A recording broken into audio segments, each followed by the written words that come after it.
perfectionism. I think that entrepreneurs have to be a bit irritatingly perfectionistic and obsessed, right? And so for all of his flaws that people like my husband can talk about, that's his genius. He settled for nothing but the best, number one. Number two, focus.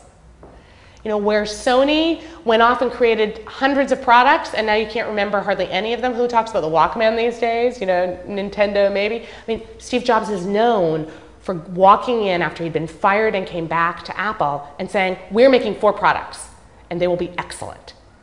We're making everything in 2 colors, black and white now, period. Used to making them in color, but he was known to focus. I think that's another lesson as entrepreneurs can take.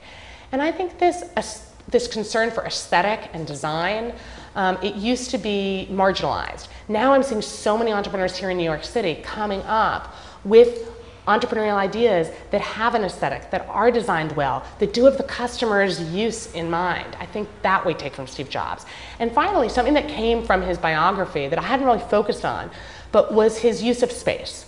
And when he was creating the Apple building, he wanted people to collaborate. So he redesigned everything so people would have to convene in the middle. The bathroom was a place where you couldn't pass each other. And what did it do?